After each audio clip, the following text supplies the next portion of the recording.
Hurricane season continues with devastating effects.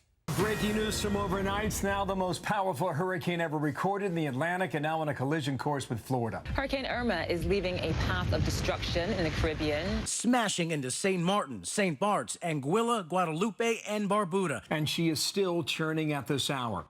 Can I just ask a question?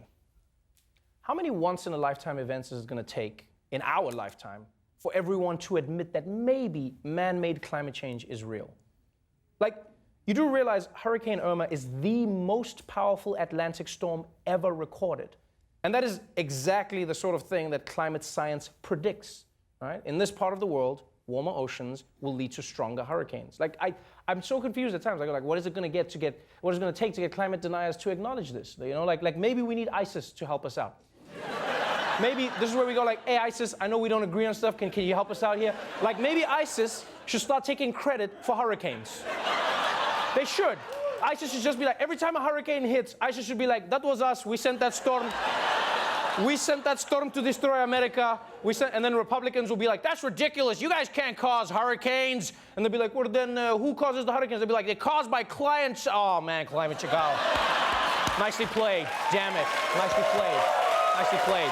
ISIS caused it. And it is scary to get such a massive hurricane so soon after Harvey. You know, luckily for Americans, though, the president is there with his soothing and poetic words.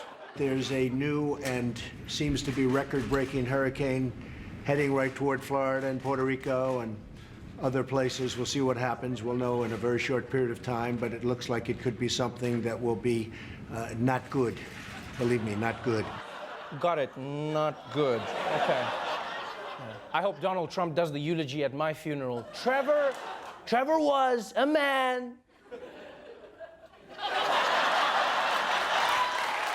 But before America deals with this potential disaster, unfortunately, it has to finish dealing with its current disaster.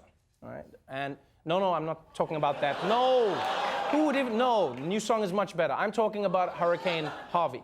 As you know, victims in Texas are in need of relief funding. Unfortunately, that funding has to come from the federal government. And this morning, it wasn't clear if there was even going to be a federal government. Republicans have a packed agenda when they return to Congress on September 5th. Among their essential tasks, passing a new spending bill and raising the debt ceiling by month's end. It's called the X date, exactly when the government runs out of money. The latest target, early to mid-October. To avoid picking and choosing which bills to pay, lawmakers must raise the country's debt limit before then so the Treasury can pay America's bills in full and on time. Now, that debt ceiling will be hit exactly as Congress needs to pass a spending measure to keep the government open. And the president is now threatening a government shutdown if his border wall is not funded. You know that Trump doesn't even care about the wall, right? He just wants to get the government to shut down so he doesn't have to work. That's his game plan. That's his plan. I bet even if they gave him the wall to avoid the shutdown, he'd still be like, oh, well, now I want a spaceship to send all the Mexicans to the moon. Okay, that as well. Okay, why are you being so... I just want to play golf. I want to play golf. So when we woke up this morning, there was a big chance that the federal government could be shut down in a few weeks because, as usual, everyone in Washington was too busy slap fighting each other, right? And everyone was mad about it. Everyone was slap fighting. He's like, I hate this. Except for Ted Cruz, he was like, human touch, human touch, human touch. I love this game. So for Hurricane Harvey victims counting on federal aid, things were looking really bleak. But then, at roughly 12:30 p.m. Eastern Daylight Time, a true miracle took place. The thing you would never expect to happen actually happened. Donald Trump made a deal.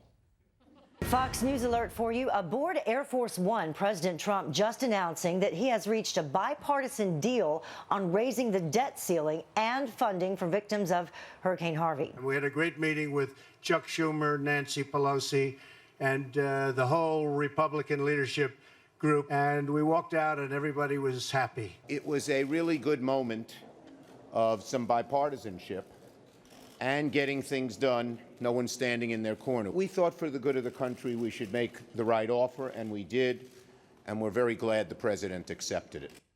Okay, I don't know about you guys, but this all feels like some crazy dream. Donald Trump is working together with the Democrats, and my hand is a fish.